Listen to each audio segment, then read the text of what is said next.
බාර්දීප් වැඩේ මොකද? වැඩේ පිනිස්සෙකට ගිහිල්ලා තියෙන්නේ. කෙල්ල බණ්ඩේ පාරේ ෂේප් එක ඇවිදගෙන ආවා. අතෑරින් නෑ ගහලා දැම්මා.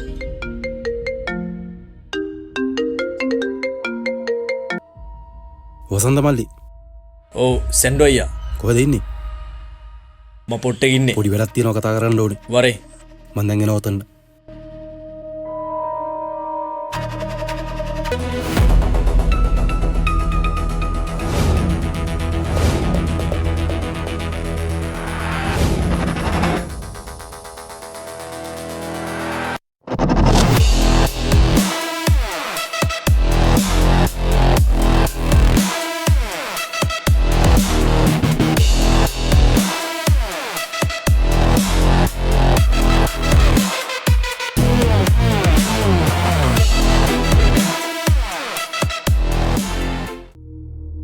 සෙන්ඩෝ මොකද මේ පැත්තේ?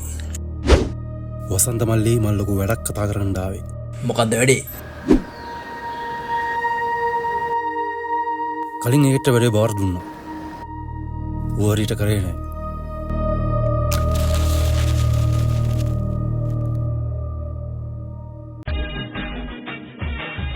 පවි